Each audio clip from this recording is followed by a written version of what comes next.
हम एनआईटी विधानसभा की कॉलोनी में मौजूद हैं। कौन सी कॉलोनी है, क्या हालात है, आइए इन्हीं की जनता से जान लेते हैं कि जो इनके विधायक है नीरज शर्मा, उनका 5 साल का कार्यकाल किस तरीके का रहा यहाँ पर। क्या नाम है जी आपका? मेरा नाम सुनीता मोर है। सुनीता जी, कौन सा एरिया है ये, क्या जगह? ये तो जवाहर कॉलोनी, लेकिन हमारा एरिया पर्वतीय कॉलोनी है। और वैसे नीरज भैया ने बहुत सारे काम करवाए और बाबूजी ने तो और भी ज़्यादा करवाए हमारे हैं, क्योंकि उन्होंने हमारे रोड भी बनवाए, पानी की लाइनें भी खूब डलवाई हैं, लेकिन सारे काम करवाए, गलियाँ वगैरह भी बनवाई हैं, नाली वगैरह भी बनवाई।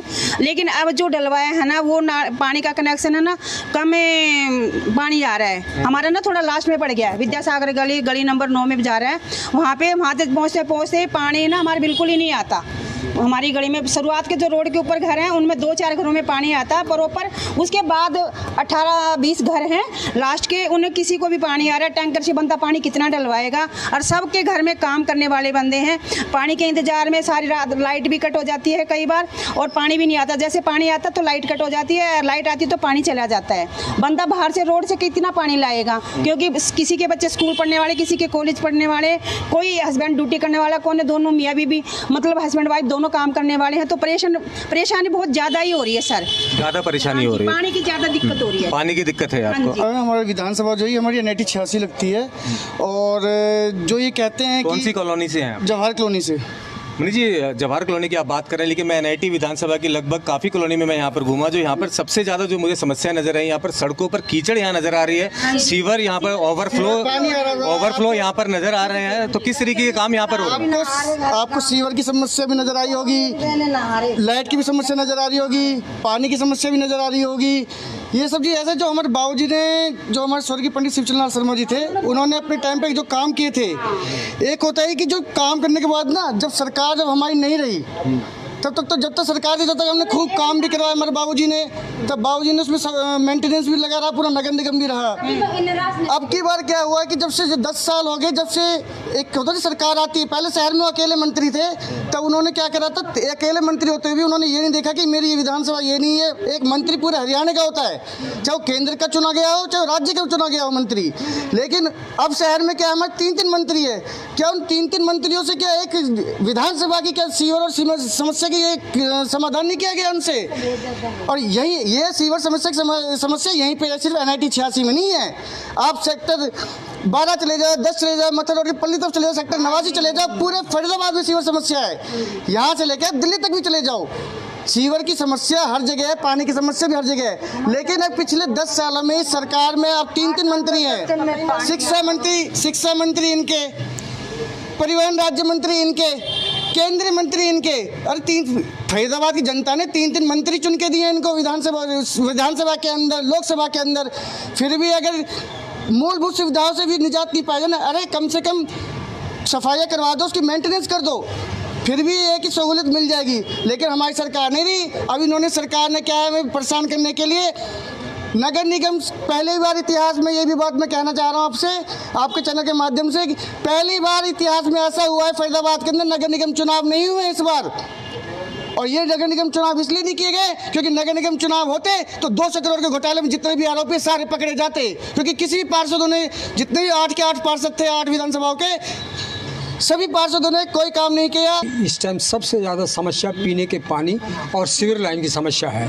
और पीने के पानी, सीवर लाइन की समस्या होने के बाद में हमारे यहाँ के विधायक श्री नीरज शर्मा जी, जो पंडित शिवचंद्र शर्मा जी के सबसे छोटे सपुत्र हैं, इन्होंने सत्ता में ना होते हुए यहाँ की जनता के, यहाँ की इस कॉलोनी के, अपने एनआईटी 86 के इतने काम कराए हैं कि जिनकी कोई गिनती नहीं करी जा सकती। और उसके बावजूद इनके काम को देखते हुए, इनके प्रोत्साहन को देखते हुए, जनता में इनकी मांग को देखते हुए, इन लोगों ने इनसे के साथ बदले की भावना से काम कर रहे हैं। नीरज शर्मा के कार्य पूरे नहीं होने चाहिए ताकि ये आने वाले टाइम में ये ना बन सके। इन्होंने यहाँ तक जनता के कार्यों के लिए अपने कपड़े, सिले हुए कपड़े तक त्याग दिए और अपने नंगे पैर चले, अपनी मांगों की पूर्ति कराई। और बदले की भावना से यहाँ के लोगों ने इनका जो बजट था वो पास नहीं होने दिया, लेकिन उसके बावजूद भी ये लगे रहे, जनता ने इनका साथ दिया। और आने वाले टाइम में एक एक वोट और हर आदमी नीरज के साथ है, पूरा समर्थन देंगे, पूरा समर्थन। टिकट मिलती है तो? बिल्कुल, टिकट मिलती है तो पूरा समर्थन मिलेगा, बल्कि ये जीत के आएंगे, ये गारंटी है। धन्यवाद। आते हैं अगर होल साफ करने वाली आता है कि सीवर की बात आएगी तो सीवर के 2 पॉइंट साफ करेंगे, अगले दिन बोलेंगे जी आज है हो नहीं पा रहा। ये सीवर है, ये ऐसे ही खड़ी रहती है, पानी भरा रहता है खड्डों में यहाँ पे। और तो और कई एक आदमी था, वो बीमार था, ESI से आया, और ESI से आने के बाद ऑटो में बैठा था, उसको इधर आना था, इधर नहीं आके वो वहीं के वहीं गिर गया और वो आदमी मर गया। यही की बिल्कुल कोने की बात है। दूसरी बात यह है कि इसी गली में, इसी कॉलोनी में 2-3 लोग एक्सपायर हो गए, उनकी शमशान घाट तक लाश ले जाना भी महाभारत था। उसको यहाँ से वहां तक ले गए, वहां ले जाने के बाद में फिर गाड़ी में रखा शमशान घाट की में, फिर उसके बाद ले गए। इसके अलावा यहाँ पे एक राधा कृष्ण का एक मंदिर है, मंदिर में जाने के लिए लोगों के लिए पूजा पाठ, अभी सावन का महीना चल रहा है, सावन के महीने में लोग जाके वहाँ पे जल वगैरह चढ़ाते, वो लोग जलों को जाने के लिए भी बड़ा दिक्कत हो रही है और वो वहाँ तक मंदिर तक नहीं पहुँच पाते। और मतलब आप ये लगाओ कि ना तो हमको पानी मिल रहा है ठीक से, गंदा पानी आ रहा है ना, और ना रास्ता है निकलने के लिए, ना बिजली आ रही है। मतलब ऐसे लग रहा है कि हमारा जो ये राज है ना, ऐसे घटिया टाइप से काम कर रहा है कि यहाँ पे कुछ है ही नहीं। क्या कहेंगे, क्योंकि जो यहाँ के हालात हैं ये तो काफी बदतर नजर आते हैं। बहुत ज्यादा बुरा हाल है, पैर से निकला नहीं जाता, इतनी गंदगी है, रोडों पे सीवर ओवरफ्लो हर टाइम ही, घरों में कीचड़ घुस रहा है, और ना पानी के लिए भी दिक्कत है। पानी के लिए हम यहाँ आए हैं, सीवर का भी है, हमारी सब चीज़ों में परेशानी है, एक नहीं सारी परेशानी है भाई। सोचो एक चीज़ की परेशानी है, सीवर पूरा रोड में देखो जाके बड़ा बुरा हाल है, घरों में घुस रहे कीड़े चल रहे हैं, हाँ ओवरफ्लो हो रहे हैं, पूरा इधर का एरिया जाकर ट्राई करते देखो बहुत बुरा हाल है हमारा। और पानी का भी यदि शुरू में पानी आ जाता है, लास्ट में घरों में पानी नहीं आता, इसीलिए हम पानी के लिए आए थे यहाँ पे। मैं पाइपलाइन का करो व्यवस्था कुछ। मैं तो यही बोलना चाहूँगी कि सर से कि हमारा रोड बनवा दे और थोड़ा पानी की दिक्कत है जो उसको ठीक करवा दे, बस यही कहना चाहूँगी। आप युवा हैं यहाँ पर, अगर बात करें यहाँ पर कॉलेजों की या शिक्षा के जो स्कूल्स हैं, तो कितना बदलाव हुआ कॉलेज में? क्यों कोई कॉलेज मिला है क्या यहाँ पर अभी? नहीं सर, अभी तो कोई कॉलेज नहीं मिला हमें यहाँ पे। हमें 5 साल में कोई कॉलेज नहीं सर, कोई नहीं मिला यहाँ पे कॉलेज। हमें या तो बल्लभगढ़ जाना पड़ता है या फिर दिल्ली, यहाँ पे कोई कॉलेज अच्छा मिला नहीं है अभी तक। कोई सुविधा नहीं है? कोई सुविधा नहीं है सर यहाँ पे, ना पानी की सुविधा है, ना ही निकलने की सुविधा। बच्चे हैं तो चाहते हैं वो गिर जाते हैं, कीचड़ इतना है कि बाहर निकलने का मन भी नहीं करता। देखिए, सड़कों पर कीचड़ की समस्या, सीवरेज की समस्या, जो कि ओवरफ्लो यहाँ पर नज़र आ रहे हैं। यहाँ पर कोई नया कॉलेज यहाँ पर 5 साल में नहीं खुला है, लेकिन फिर भी यहाँ पर जो विधायक है नीरज शर्मा, उसके कामों से हालांकि यहाँ की जनता जरूर संतुष्ट नजर आ रही है। आपका क्या नाम है? मेरा नाम विमलेश। विमलेश जी, क्या कहेंगे, आप संतुष्ट हैं अपने विधायक के काम से? हाँ, उन्होंने बहुत अच्छे काम किए हैं। एयरपोर्ट रोड तलक भी उन्होंने घर किसी के नहीं टूटने दिए, बहुत अच्छे काम किए हैं। और हमारे बाद ये बेद रोड पर घर में सीवरों के पानी भर रहे हैं और मच्छर पैदा है, बहुत ज़्यादा बीमारी फैल रही है। इन भैया ने बहुत अच्छे काम करे हैं, इनके पिताजी ने भी बहुत अच्छे काम किए थे। ये मच्छर और बीमारी जो फैल रही है, इसके लिए कौन जिम्मेदार है? इसके लिए इसका कौन जिम्मेदार है? प्रधान है, ये करेंगे। इन काम नहीं होने दिया इनका, उन्होंने पार्षदों ने वो करेंगे, काम रुकवा दिया। जो इनके पिताजी थे बहुत अच्छा काम। पार्षद आपके बीच में आए कभी? हमारे पार्षद नहीं आए बीच में, कभी आते ही नहीं है। वो वोट मांगने आते हैं सिर्फ, अन्य बिल्कुल नहीं झांकते। हमारे रिश्तेदार भी नहीं आते, बच्चे जाते हैं स्कूल, धड़ाक गिर जाते हैं, इतना पानी भर जाता है, घरों में पानी भर रहा है, सब बच्चे बीमार पड़े, फुंसी फोड़ा निकले पड़े हैं बच्चे इनके। बताओ क्या करें, भैया को काम नहीं करने देते। अब चुनाव नजदीक है विधानसभा में, तो अलग अलग पार्टियों के नेता भी आपके बीच में आएंगे, वोट मांगेंगे, क्या कहोगे उनको? उसको सुनाएंगे, हम तो देंगे वोट इनको, नीरज को देंगे वोट। जो हमारा काम कराएगा उसको देंगे वोट, जो काम नहीं कराएगा उसको वोट क्यों देंगे? हम वोट किसी को नहीं देंगे, जो हमारा काम करेगा उसको वोट देंगे। सीवरन का पानी घर में भर रहा है, बच्चे बीमार हो रहे हैं, वोट मांगने आते हैं सिर्फ, और कुछ नहीं करते। वो झांकते भी नहीं है, देख के लाइट नहीं आती। लेकिन आपके विधायक तो नीरज शर्मा है, क्यों नहीं काम कर पा रहे हो? उन्हें करने नहीं देते ना, करेंगे तो तभी जब कोई करने देगा उनको। 4 दिन बच्चे गए, गिर गए, मेरी ननद का हाथ टूट गया, बताओ कौन इलाज कराएगा? वोट मांगने तो हाथ जोड़ जोड़ के जाते हैं, पर काम कराने क्यों नहीं जाते? काम कराने जाओ ना, बहुत ज्यादा परेशानी है हमें। देखो, जो हमारा काम कराएगा हम वोट देंगे उसको, यानी हम वोट किसी को नहीं देंगे। हमें काम चाहिए। हमको क्या चाहिए? बिजली चाहिए, पानी चाहिए, रोड चाहिए, और कुछ नहीं चाहिए। चुनाव के समय मोदी जी के नाम पर वोट मांगने आएंगे, तब आने दो, ये कोई मतलब नहीं है हमें कि मोदी है कि योगी है, कौन है। हमारा जो काम कराएगा, कांग्रेस हो कोई हो, हम वोट उसको देंगे, हम नहीं देंगे किसको भी वोट। यहाँ देखो 4 महीना से इतनी जनता दुखी है, पीने का पानी नहीं है, नहाने का पानी नहीं है। स्कूल जाते हैं बच्चे, रोज बच्चे गिरते हैं, रोज उनकी ड्रेस खराब होती है, न रोड की सुनाई। और हम सब जगह कंप्लेंट दे दे के हार चुके। और आप आपके चौथे 5वें न्यूज वाले आए हैं, बताते बताते भी मुंह थक गया हमारा। आप बताइए ना, तो पानी मिल रहा हमें, आप घर में जाइए टैंकर भी नहीं आ रहा। क्यों? जैसे रास्ता खुद ही पड़ी है, टैंकर कहाँ से आएगा? टैंकर आता भी है तो पहले 40 का ड्रम भरता था, 50 का भर रहा है। हर घर में 200 रुपए का पानी भरा जा रहा है। आप बताइए 200 रुपए महीने का पानी भरा के अब मजदूर आदमी है, सब्जी खाएगा या बच्चों की स्कूल की फीस भरेगा या मतलब अपना राशन पानी लाएगा? और हाथ पैर की मजदूरी। हमारी कोई सरकारी नौकरी नहीं है। नौकरी वालों को तो ये एक महीने के तनख्वाह मिल जाती है। ये तो बड़े बड़े कोठी बंगले वाले, इनको तो तनख्वाह मिल रही है, सरकार पैसा दे रही है। हमें सरकार कौन सा पैसा दे रही है? हम तो मजदूर हैं, मजदूरी करे आते हैं तो अपनी झाड़ी कमा लाते हैं तो खा लेते हैं, नहीं तो हमारे पास तो वो भी नहीं है। आप बताइए, पीने का पानी भी नहीं मिल रहा है। पानी किसके पास जाए? पड़ोसी के लग रहा हो भाई पानी दे दे एक बाल्टी। लेकिन अब ये जिस तरीके से यहाँ पर गलियां सारी खोदी गई हैं यहाँ पर, तो ये बरसात के मौसम में क्यों खोदी गई है? ये पहले से चल रहा है। ये मैं बता तो रही हूँ, ये फरवरी से काम चल रहा है, फरवरी मार्च से 4-5 महीने हो गए। बीच में इन लोगों ने बंद कर दिया। फिर 2 दिन से दिखाने, जब सब जगह कंप्लेंट जा चुकी है ना, वीडियो जा चुकी है, फिर 2 दिन से ये जेसीबी फिर लाके यहाँ मतलब खोदा खादी करते हैं। आने जाने में तो समस्या हो रही होगी। बिल्कुल निकला ही नहीं जा रहा है सर। तो पिछले 5 साल का कार्यकाल किस तरीके का रहा आपका यहाँ पर? जो यहाँ के विधायक हैं उन्होंने किस तरीके से काम किए, कितने आप लोगों के बीच में आए हैं वो, और क्या क्या विकास कार्य हुए? देखो जी, वो कहते हैं कुछ सोना खोटा कुछ सुनार खोटा। तो हमारे यहाँ के सेक्टर निवासी भी ना एकजुट नहीं है। जब तक ये अपनी RW नहीं बनाएंगे, जब तक विकास की उम्मीद नहीं की जा सकती। चाहे पार्षद बन जाए, चाहे कोई विधायक बन जाए, चाहे कोई MP बन जाए, वो अपने मतलब के लिए आते हैं और सेक्टर में बड़ी बड़ी बातें करते हैं, चले जाते हैं। लेकिन जब सेक्टर के लोगों को ज़रूरत होती है, सेक्टर के लोग उनके पास जाते नहीं हैं कभी भी। वो अपने दलबल के साथ आते हैं। जब अपने वोट लेना होता है तो सेक्टर के लोगों को भी चाहिए अगले 5 साल उनके पीछे रहें, उनसे काम करवाएं। जब आप उनके पास जाओगे ही नहीं तो वो आपकी समस्याओं पर ध्यान क्यों देंगे? ये बिल्कुल ठीक बात है। जब आप समस्या लेकर जाओगे ही नहीं तो उन्हें कैसे पता लगेगा आपकी समस्या? लोगों को घर बैठे कोसना आता है, व्हाट्सएप पे कोसना आता है, और अपनी दूसरों के नकारात्मक देखते रहेंगे, उनकी गलतियां निकालते रहेंगे। अपने तरफ ध्यान नहीं देते कि क्या तुम अपने सेक्टर 55 में एक RW बना पाए हो?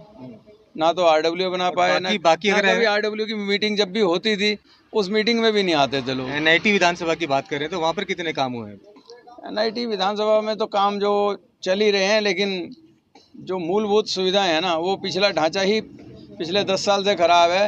वो अब बिजली की समस्या है या पानी की समस्या है आधे फरीदाबाद में, खाली विधानसभा एक से थोड़ी, आधे विधानसभा में भी पूरा फरीदाबाद बिजली की समस्या से रो रहा। IMT बनाया, वो IMT के इंडस्ट्री वाले सारे सड़क पे बैठ गए आके, क्योंकि लाइट ही नहीं आ रही थी। उद्योग धंधे कैसे चलेंगे?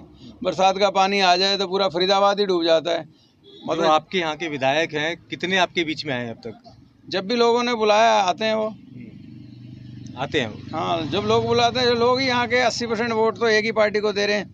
अब एक ही पार्टी को वोट दे के काम निकलवा नहीं पा रहे। उसी की सरकार, चाहे मतलब नगर निगम में है, प्रदेश में है, सेंटर में है, सरकार तो तीनों जगह। आपके जो विधायक है वो तो विपक्ष के हैं।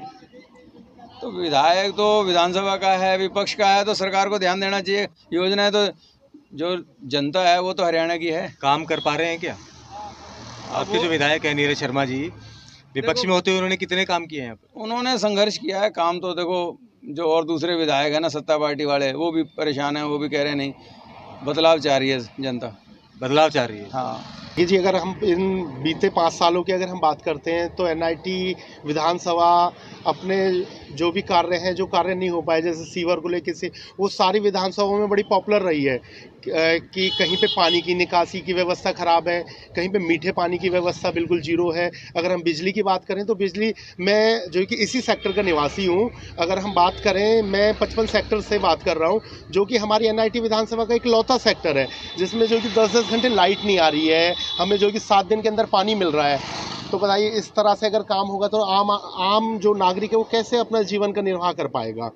अगर हम बात करें जो कि जो इससे पुराने पिछले 5 सालों के कार्य की अगर हम बात करें तो हमें काफ़ी बड़े बड़े ऐसे प्रोजेक्ट्स हैं जो हमें इस विधानसभा में मिले हैं, जो कि भाजपा के दौरान में जो हमारे यहाँ के विधायक थे नागेंद्र भड़ाना जी, उन्होंने, अगर जवाहर कॉलोनी की बात करें, जवाहर कॉलोनी में उन्होंने एक गौची ड्रेन दिया। गौची ड्रेन एक बाईपास का काम किया जिससे आम लोगों को चलने फिरने की काफ़ी सारी सुविधाएं मिली। अगर हम बात करें जो कि मीठे पानी की, तो इन 5 सालों में कोई भी एक बड़ा प्रोजेक्ट नहीं आया है। और अगर हम बीते 5 सालों की बात करें तो काफ़ी ऐसे बड़े बड़े प्रोजेक्ट आए थे हमारी एनआईटी के लिए, जैसे कि रेनीवेल योजना। तो रेनीवेल योजना को नागेंद्र भड़ाना जी लेके आए थे अपने कार्यकाल में।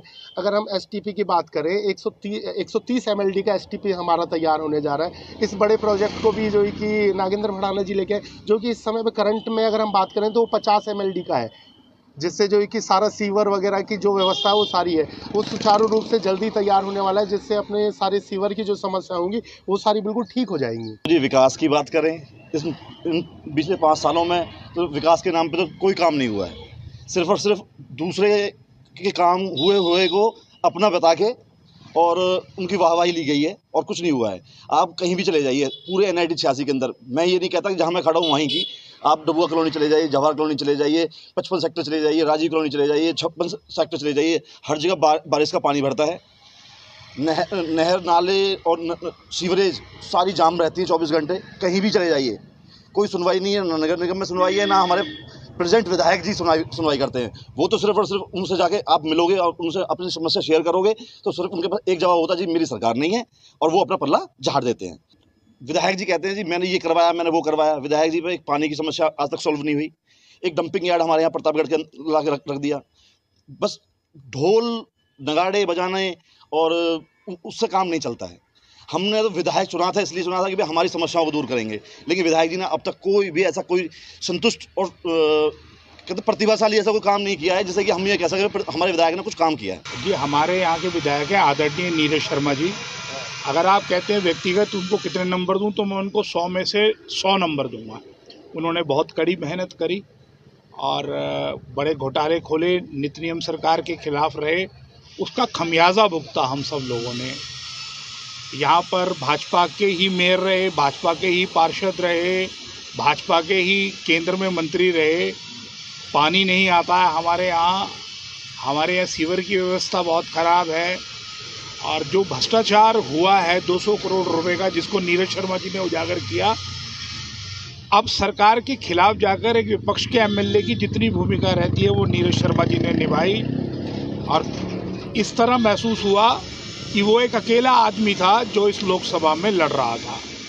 और आगामी समय में मुझे पूर्णतः विश्वास है कि कांग्रेस की सरकार बन जाएगी, और जो पिछले 5 साल से हम सह रहे हैं वो हमें नहीं सहना पड़ेगा, और उससे पिछले साल में भी जो हमने सहा वो हमें नहीं सहना पड़ेगा। देखो, हमारे विधायक कांग्रेस पार्टी से श्री नीरज शर्मा जी हैं, और मेरे हिसाब से तो उनसे जुझारू लीडर इस फरीदाबाद ज़िले में तो कोई है नहीं।